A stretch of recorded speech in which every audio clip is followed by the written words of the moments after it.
ते सिनारिओ आज पण जिवंत आहे. आपण पहलगाम मध्ये बघितलेलं आहे. पाय पाय येतं 4 आतंकी आपल्या लोकांना, निर्दोष लोकांना, निष्पाप लोकांना मारून पाय पाय परत जातं. आणि कोण केलं काही माहित नाही आहे. फक्त भाषण चर्चा, टीव्हीवर, स्टुडिओमध्ये हे चर्चा करून आपण बसत आहे.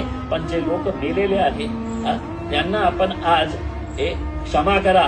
देवेंद्र फडणवीस साहेब क्षमा करायला सांगतो काँग्रेस पक्षाने.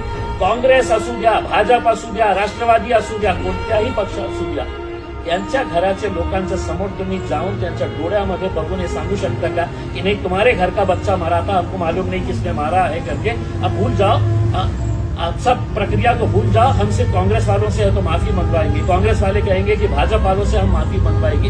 हे याचं उत्तर होणार नाही. जोपर्यंत आपण या देशामध्ये आतंकी घटनाला धर्माच्या आणि जातीच्या